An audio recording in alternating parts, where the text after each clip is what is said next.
और कपूर खानदान की सांसें नहीं, सिर्फ चीख सुनाई देनी चाहिए। पूरे घर को जला के राख कर दो। मारो!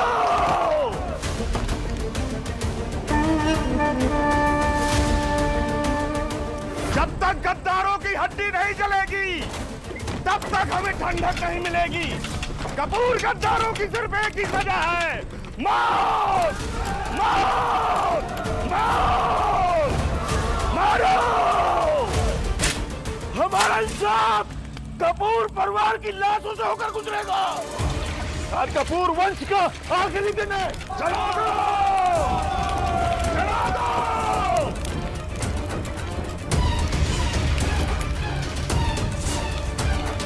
भाग जा वेद, बेटा भाग जा। कल से हमारा बदला लेने के लिए आज तुझे जिंदा रहना होगा वेद। मैं आप लोगों के बिना नहीं जाऊंगा। चलो मम्मी पापा, हाथ दो अपना। भाग बेटा, आजा बेटा। अरे गद्दारों का पिल्ला जिंदा बच के भाग रहा है। लेट्स गो, चलो।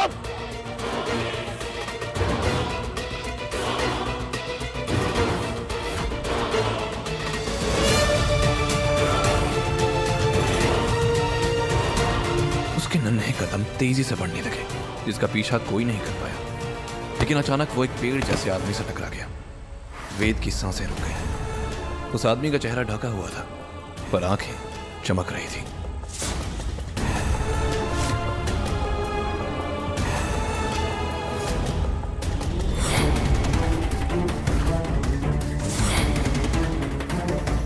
उसने नन्हे कांपते वेद को पकड़ते हुए कहा, तुम्हारा बाप गद्दार नहीं है, तुम्हारा खून गंदा नहीं है।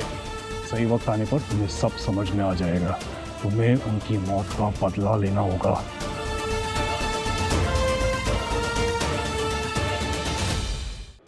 16 साल बाद उस रात की आग वेद के सीने में आज भी धड़क रही थी। जब तक गद्दारों की हड्डी नहीं जलेगी, तब तक हमें ठंडक नहीं मिलेगी। मम्मी पापा चलो प्लीज, यहाँ से बाहर चलो, वरना हम सब जल के मर जाएंगे।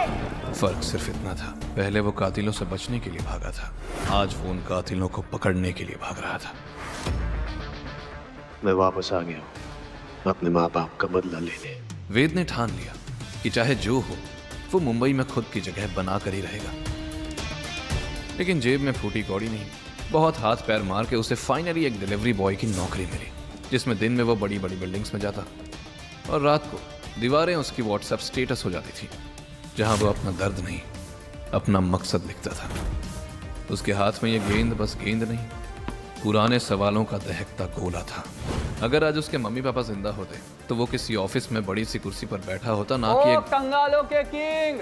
इधर आ। सर, बाइक लेकर जा और 10 मिनट में ये सारे बॉक्सेस डिलीवर कर गया। सर आप बिल्कुल भी टेंशन मत लीजिए। आप जानते हैं ना, मैं डिलीवरी में कभी भी डिले नहीं करता। आप मुझे 50 बॉक्सेस दीजिए या 500 बॉक्सेस दीजिए, मैं टाइम से डिलीवर कर दूंगा। बस एक छोटी सी रिक्वेस्ट ये थी कि आज का जो मेरा पैसा है वो टाइमली दे दीजिएगा प्लीज़। वो क्या है ना, मुझे आज पैसों की बहुत ज़्यादा ज़रूरत है। मेरे किसी स्पेशल का बर्थडे और मैं ओ मजनू, क्या मुझे पूरी कथा सुनाएगा? 9 मिनट तेरे पास, सिर्फ 9 मिनट। चल जल्दी कर। वेद ने ये सुनते ही वो सारे पैकेजेस उठाए और चीते की तरह भागते हुए सबकी डिलीवरी करने निकल पड़ा। अरे इस उल्टी बुद्धि को बाइक ले जाने में क्या प्रॉब्लम है, जबकि बाइक खाली पड़ी है।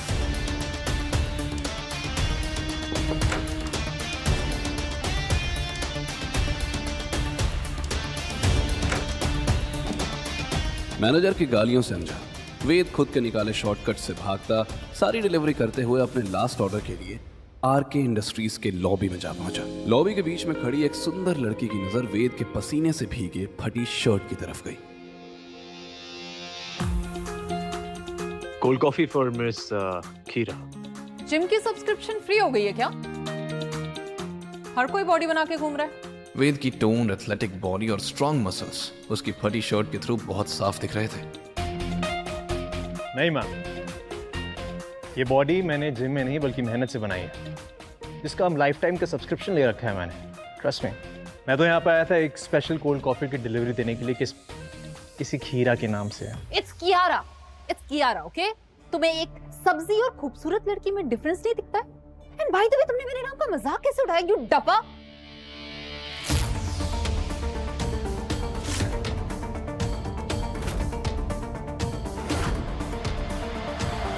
आपकी स्पेशल डिलीवरी मैम। गुस्से में तिल मिलाई कियारा ने वो कॉफी सीधा वेद के मुंह पर फेंक दी।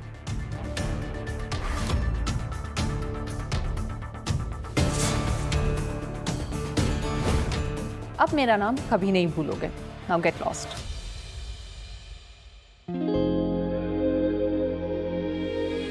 कॉफी वाकई में काफी बढ़िया थी। Thank you ma'am. How dare you! दूसरी तरफ एक भीगी हुई शर्ट के साथ वेद रेस्टोरेंट पहुंचा और उसने जल्दी से कपड़े बदले। हॉल में फिर वो अपनी सैलरी लेने गया ही था कि उसके मैनेजर ने उसे पेन और नोटबुक पकड़ाई। सुन सुन सुन सुन, ये पकड़। आज स्टाफ कम है। वो ब्लैक सूट वाला कस्टमर दिख रहा है, वो बहुत खास है। अगर तूने उसको खुश कर दिया तो तुझे 1 महीने की सैलरी भी एडवांस में दे दूंगा और तेरी जॉब भी परमानेंट कर दूंगा। वाह सर, 2 लड्डू एक साथ। आप बस देखते जाइए वेद का कमाल।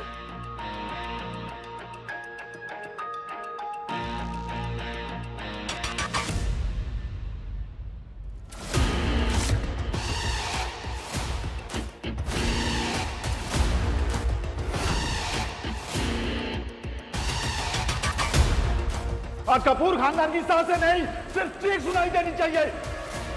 ये आदमी मुझे देखा हुआ क्यों लग रहा है? उस हट्टे कट्टे आदमी के चेहरे पर एक रहस्यमयी हंसी थी जो वेद को उस भयानक रात की यादों में धकेल रही थी। वेद की धड़कन तेज हो गई थी और माथे पर पसीना आ गया था। आज कपूर खानदान की सांसें नहीं, सिर्फ चीख सुनाई देनी चाहिए। हमारा इंसाफ कपूर परिवार की जासूसों पर उतरेगा। जब तक गद्दारों की हड्डी नहीं जलेगी तब तक हमें ठंडक नहीं मिलेगी।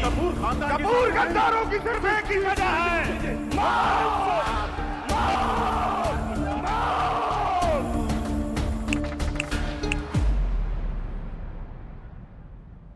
सुनाई नहीं दे रहा क्या बहरे? ऑर्डर लेता है या मैनेजर को बुलाऊं? जी जी जी। वो उनका ऑर्डर लेकर अपना काम तो करने लगा था, लेकिन उसका दिमाग सवालों से घिरा था। क्या कनेक्शन है इस आदमी का उस हादसे वाली रात से? कुछ देर बाद जब वो आदमी उठकर चला गया तो वेद की सांस में सांस आई। वेद उनका टेबल साफ करने गया तो देखा कि उस आदमी का फोन वहीं छूट गया। वेद ने फोन उठाया तो फोन के स्क्रीन लॉक पर उसे फिर से उस शख्स की तस्वीर दिख गई। इसके गले में लॉकेट, इसका मतलब मेरा शक सही निकला। इस फोन में इस आदमी की डिटेल जरूर होंगी। इसको अनलॉक करने की कोशिश करता हूँ। मेरा फोन चोरी करते हुए शर्म नहीं आई तुझे? मैनेजर! सर मेरी बात सुनिए, आप गलत समझ रहे हैं सर। ऐसा कुछ नहीं है, मैं सच बोल रहा हूँ। ये वो जिस थाली में खाता है उसी थाली में छेद करता है। गद्दार साले, निकल जा यहाँ से इससे पहले कि मैं तुझे नंगा कर दूं। चोर साला! गद्दार शब्द सुनते ही वेद ने गुस्से में अपनी मुट्ठी भींच ली और खुद को कंट्रोल करते हुए कहा, सर आप मुझ पे गलत इल्जाम लगा रहे हैं। मैंने कोई चोरी नहीं की है। धोखा तो बदजातों के खून में होता है। मैनेजर, ये उचक्का कल से इस इलाके में दिखना नहीं चाहिए। वेद पर मानो एक बार फिर किसी ने झूठ का काला धब्बा लगाया था। एक बार फिर उसका दिल टीस के साथ उठा। You are fired!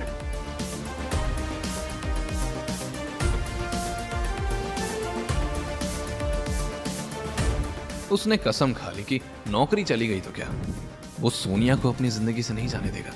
वो जानता था कि इतने पैसों में उसे कोई महंगा फोन तो नहीं मिलेगा, पर एक कम दाम वाला स्मार्टफोन जरूर मिल जाएगा। और वो ये भी जानता था कि इन पैसों को यूज करने के बाद उसकी जेब पूरी तरह खाली हो जाएगी और उसके लिए खाने तक के पैसे नहीं बचेंगे। लेकिन उसके दिल को अभी किसी और चीज की भूख थी, और वो थी सोनिया के चेहरे पर एक प्यारी सी स्माइल की।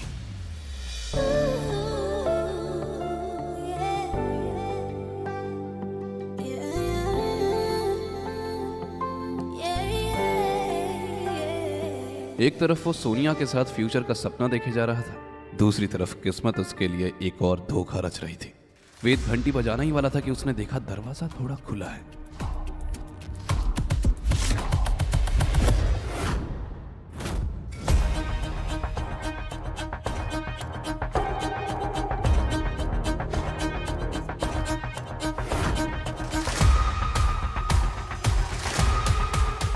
यार सोनिया, यहाँ तुम उस लूजर के साथ बात करती रहती हो। सिर्फ बात करना नहीं कहते, अपनी बातों से चलाना कहते हैं। और बॉयफ्रेंड तो मेरे तुम ही हो ना। कहाँ वो कंगाल, कहाँ तुम किंग।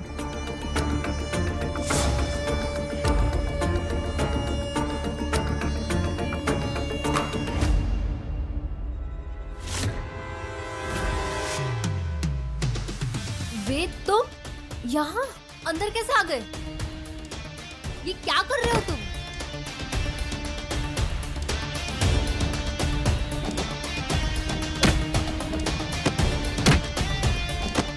ए, छोड़ उसको। तुम्हारी इतनी हिम्मत!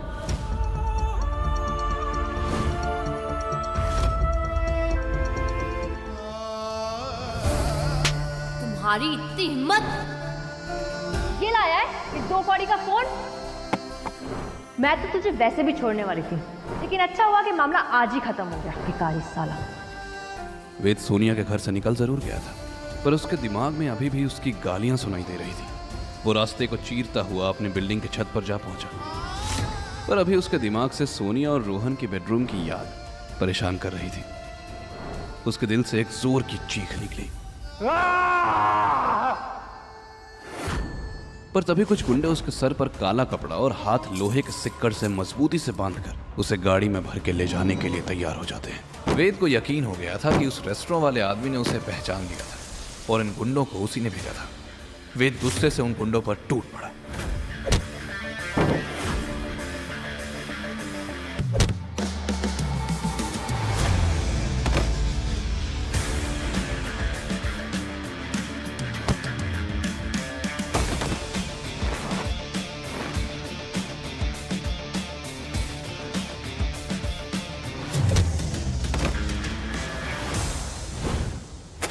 अचानक ही किसी ने उसकी पीठ पर बेहोशी का इंजेक्शन घुसा दिया।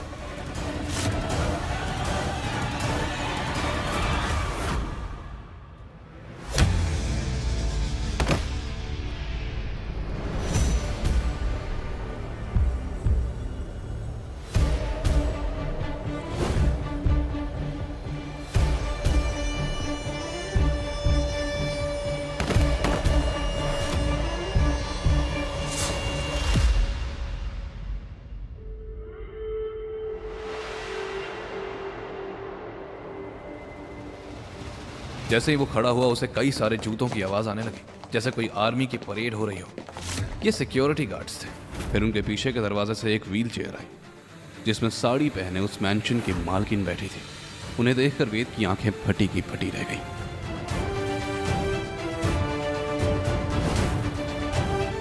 वेलकम मिस्टर वेदांत विक्रम कपूर। अपना पूरा नाम सुनकर तो वेद के होश ही उड़ गए। इस शहर में उसका पूरा नाम कोई नहीं जानता था, तो इनको उसका नाम कैसे पता? आशा करते हैं हमारे आदमियों ने आपको ज्यादा परेशान तो नहीं किया। हम सावित्री देवी रायजादा। एक बात बताए, तुम्हारी चॉइस बड़ी खराब है। सोनिया, जिस रेस्टोरेंट से तुम्हें निकाला गया है वो रेस्टोरेंट हमने खरीद लिया है। वेद को ये तो समझ आ गया था कि सावित्री रायजादा कोई साधारण औरत नहीं है। तो क्या मैं आपसे पूछ सकता हूँ कि आप मुझ पे इतनी मेहरबान क्यों हो रही हैं? मिस्टर वेदांत विक्रम कपूर, तुम आम आदमी नहीं हो, आरके इंडस्ट्री के वारिस हो, करोड़ों की जायदाद के मालिक हो, कोई मामूली डिलीवरी बॉय नहीं हो। वारिस?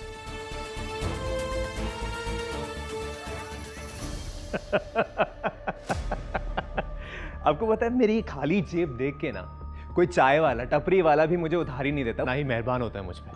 और आप बोल रही हैं कि मैं ये करोड़ों अरबों के आरके इंडस्ट्रीज का वारिस हूँ। वारिस बनना बहुत आसान है, पर वारिस बन के जीना बहुत ही मुश्किल। जिस लड़के की जेब में 1 रुपया भी नहीं, उसे एक झटके में ये बूढ़ी औरत करोड़ों का मालिक बता रही थी। अभी तक सावित्री की किसी भी बात पर वेद को यकीन नहीं हुआ था। और इसके लिए हमारी 3 शर्तें। शर्तें? कौन सी शर्तें?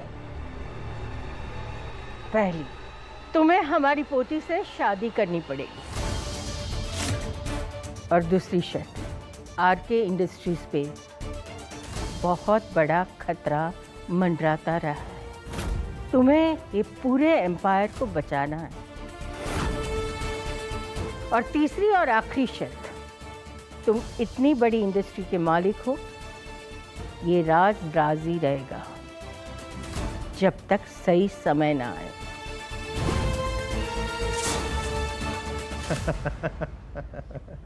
ओ मैम, मेरी बात ध्यान से सुनिए।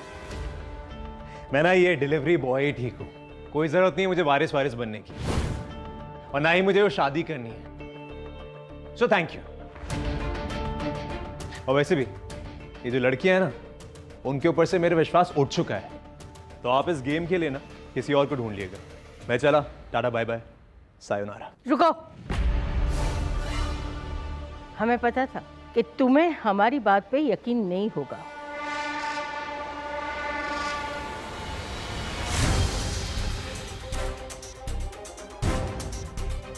ये देखो। आखिर क्या था इस तस्वीर का सच? क्या वेद के माँ बाप किसी सीक्रेट मिशन के मोहरे थे, या वो सच में गद्दार थे? क्या बड़ा प्लान कर रहे थे वेद के पिता? क्या वेद सावित्री रायजादा की शर्त मानेगा? कैसे साबित करेगा वेद कि उसके माँ बाप गद्दार नहीं थे? और कौन है वो मिस्टीरियस मैन जिसने वेद की जान बचाई? वेद की जिंदगी बर्बाद करने के पीछे आखिर किसका हाथ है? जानने के लिए सुनते रहिए के फॉर किंग।